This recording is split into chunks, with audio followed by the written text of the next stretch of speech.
On our silver wedding anniversary, my husband handed me divorce papers instead of a gift, and he said, 25 years is long enough in front of every guest.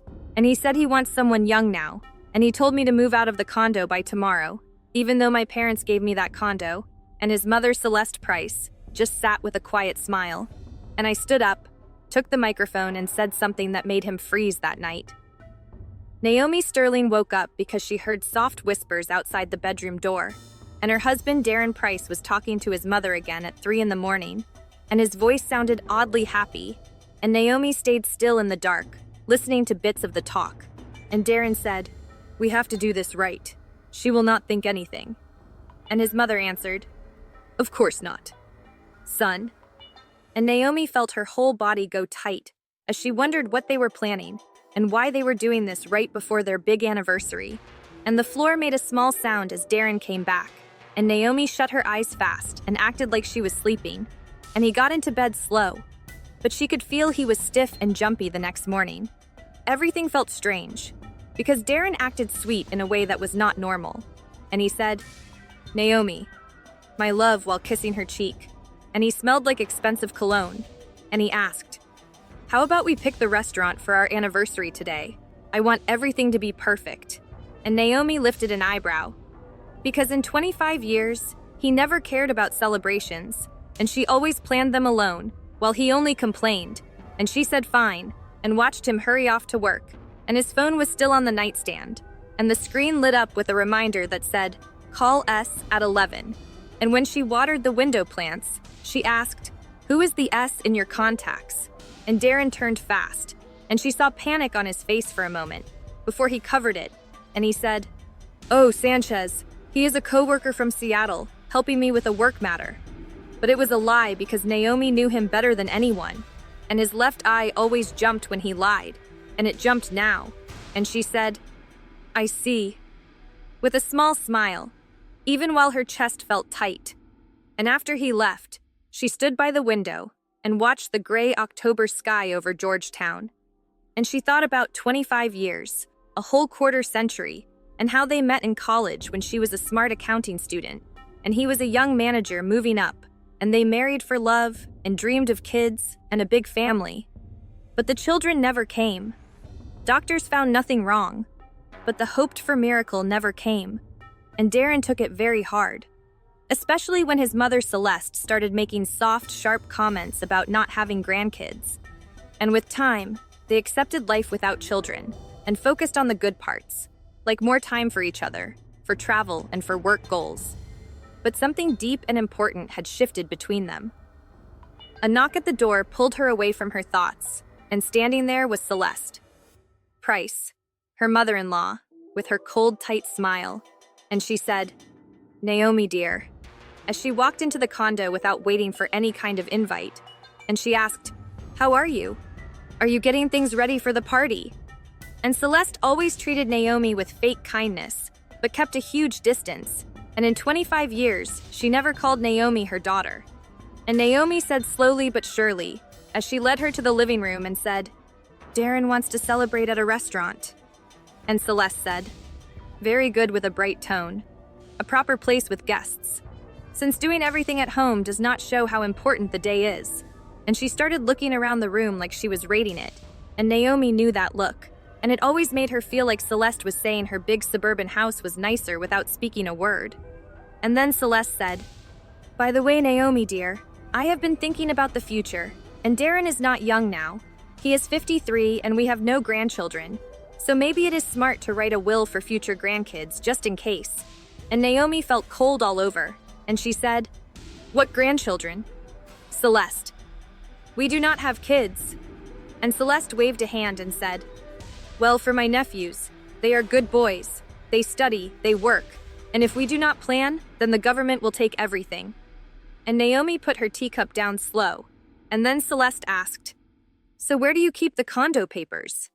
Like it was nothing, and she said, "I am just thinking about the boys' futures, the nephews, the young ones."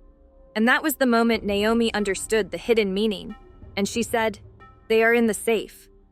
"But why are you asking?" And Celeste said, "Oh, just in case, you never know what may happen." and it is good to know where things are and when. Celeste left at last. Naomi sat in silence, putting every clue together. The late-night call. The sudden sweet behavior from Darren, and now Celeste asking about the house title. And piece by piece, it made a picture she did not like. And she went to Darren's computer, and he had never changed the password before, and he always used the date they met, but it did not work. And her heart pounded because in 25 years, he never hid anything from her. And she tried his birthday, and nothing. Then she tried his mother's, and still nothing. And then she thought about trying their wedding date backward, and it worked. And the browser history opened, and what she saw made her stomach twist tight. How to divorce when shared assets exist, and spousal rights in property division, and legal advice for separation. And he had searched all of this for the last 2 weeks. And with shaking hands, she scrolled through every page about how to keep the condo in a divorce and legal tricks for splitting assets. And suddenly her phone rang, and it was her friend Candace who said, "Naomi, you will not believe what I saw. You're Darren. I saw him at a jewelry store in Tyson's Galleria with a young woman, and they were looking at rings, and she was holding him, hugging him like it was nothing." And Naomi asked soft, "What did she look like?" And Candace said, "About 30, blonde, very well dressed, wearing a super pricey coat.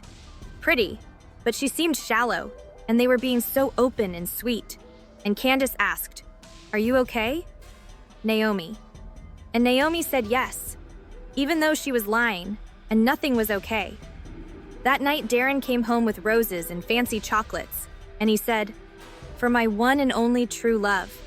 And he kissed her, sure of himself. And Naomi thought how strange to say one and only. And she looked at him and said, "We need to talk seriously about our future." And Darren went stiff just a little, but she caught it, and he asked, "Talk about what?" while turning on the TV and acting like he was busy. And he said, "Everything is fine, right?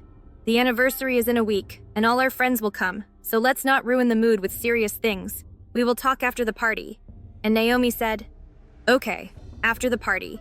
And that told her something big was hidden inside the party plan. And she nodded like she agreed. But inside, she felt ice. Because after 25 years, she knew her husband.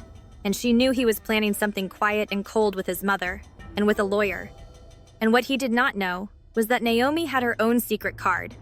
Something that could break every piece of his plan. And she was not going to tell him yet. The next morning, Naomi woke with a tight knot inside, like something awful had happened yesterday. And she was learning to breathe again. And Darren left early without breakfast, saying, "I have a meeting." And Naomi thought, a meeting with who? And she knew exactly who it was with. And at 11, the home phone rang because Darren forgot his cell phone and left it face down in the kitchen. And Naomi did not answer. But the machine picked up, and Celeste said, "Dee, it is Mom. I talked to Mr. Hayes. Everything can be set up. The important thing is, she must not guess anything until the final moment. Call me when you can." And Hayes, the so-called coworker from Seattle.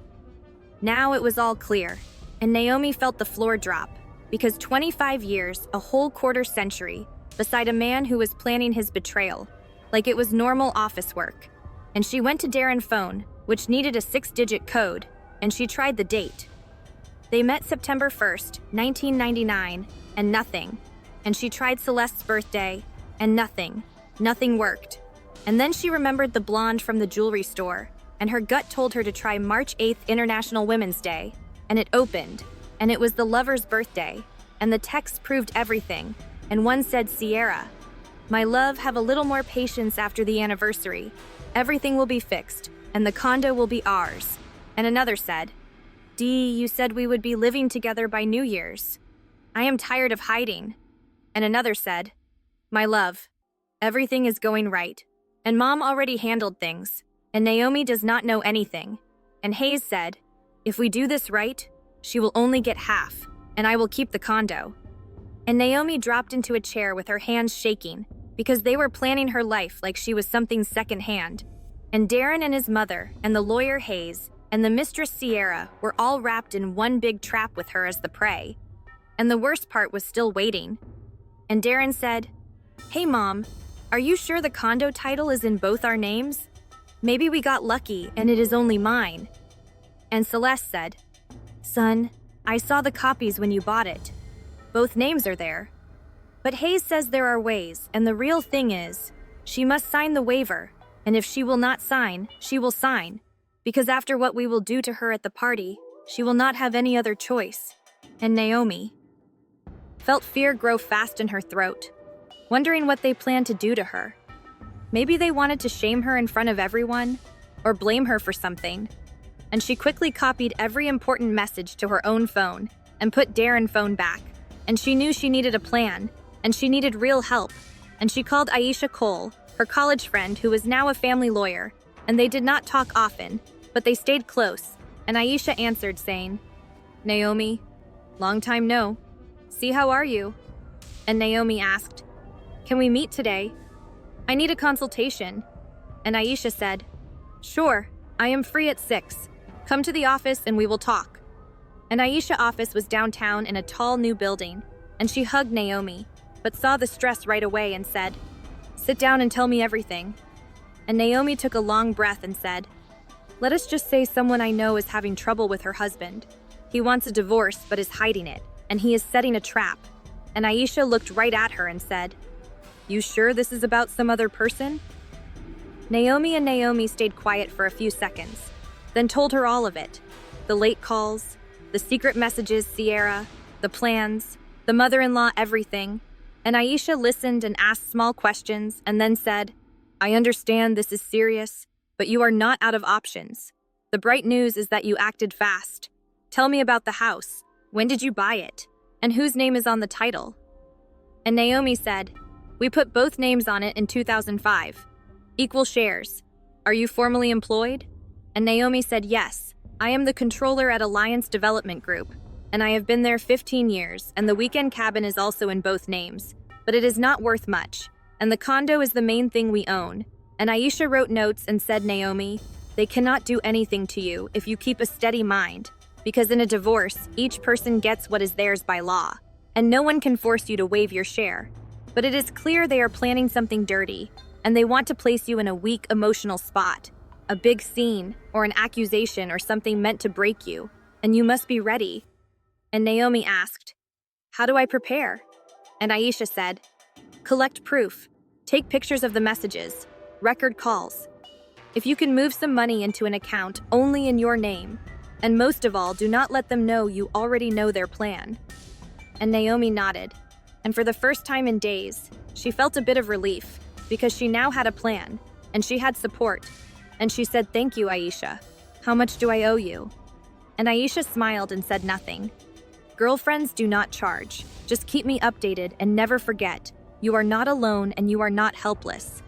And Naomi went home ready to act.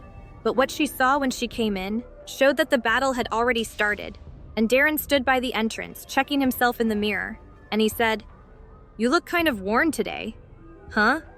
And he did not look right at her, and he said, "Sorry, but yes, Naomi, you really let yourself go lately." And he said, "Look, turning 50 is not the end, but you need to care for yourself. Go to the gym, see a skin doctor, get something done." And he said, "I saw Candace's daughter today. She is 30, but looks 25, very polished. And you, well, you get it." And he compared her to younger women, setting up his excuse for cheating. And he said, "I have a meeting tomorrow, and it is Saturday, but it will take all day." And she knew it was another date with Sierra.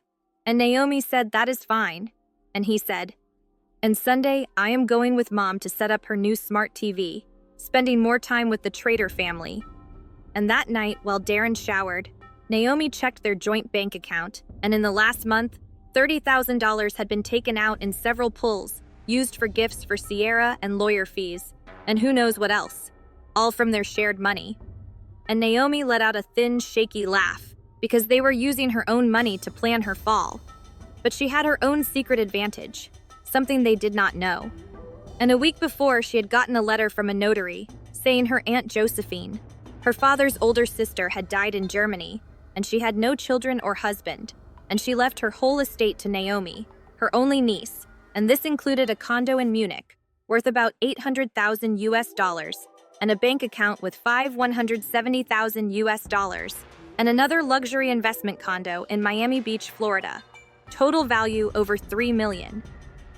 Naomi hadn't told anyone she wanted to surprise Darren on their anniversary. But now that money and property were her salvation, she opened her laptop and began researching how to register the inheritance, transfer the funds to her personal account, and legally protect herself from the people who saw her as a fool. Darren thought he held all the cards, but the game was just beginning on Monday. Naomi woke up with a clear plan. First, she visited a notary, but not the one handling her aunt's case. She went to see an old acquaintance, Mr. Perry, the real estate lawyer who had helped them purchase the condo years ago. Naomi Sterling. How many years and how is Darren Price doing? Mr. Perry? An older gentleman greeted her with a smile. Mr. Perry, I need your help, she said, entering his office. But it has to be strictly confidential. The lawyer's face grew serious. Sit down. I'm listening. Do you remember our condo on M Street in Georgetown? You did the title work in the 2005? Of course, a very good unit in a fine building. Do you recall who purchased it first? I mean, where did the money come from?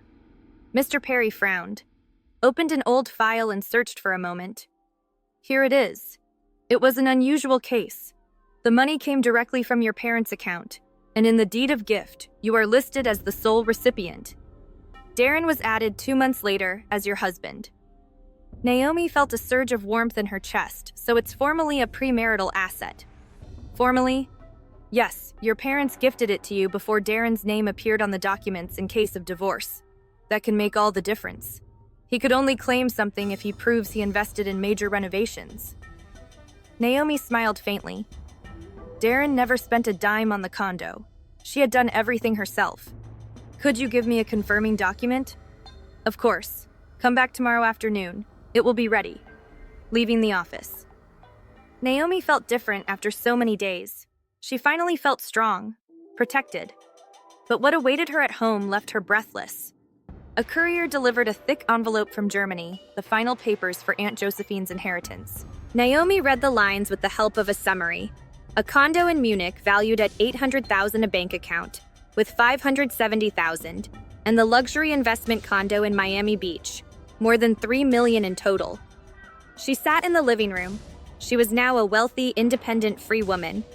But Darren shouldn't know. Not yet. Her phone rang. It was Darren, his voice overly cheerful.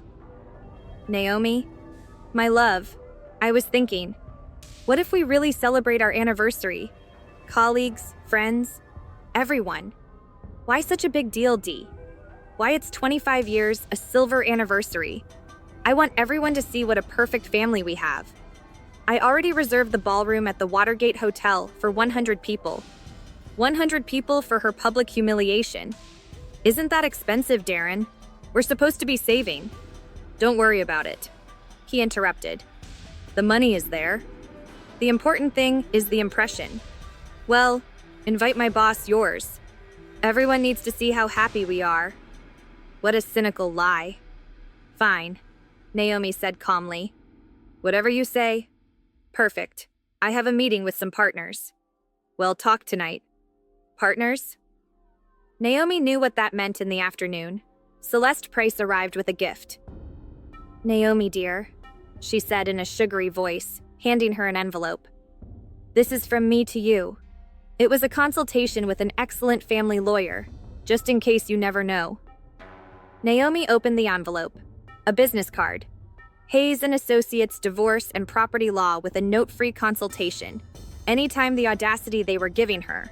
A consultation with the very lawyer who was planning her betrayal. Thank you, Naomi said dryly. Very thoughtful. I worry about you, daughter. Daughter. For the first time in 25 years, her mother-in-law called her that, just before stabbing her in the back after Celeste left. Naomi began to clean in one of Darren's jackets. She found a crumpled card. Mr. Hayes Family Law Divorce Asset Division. Alimony. The same lawyer. The same plan. Darren came home late that night, cheerful and smelling of expensive perfume. He hugged Naomi. Everything is ready. Restaurant menu guests. It will be unforgettable. Naomi looked at him coldly. He was right. It was going to be unforgettable. Just not the way he imagined.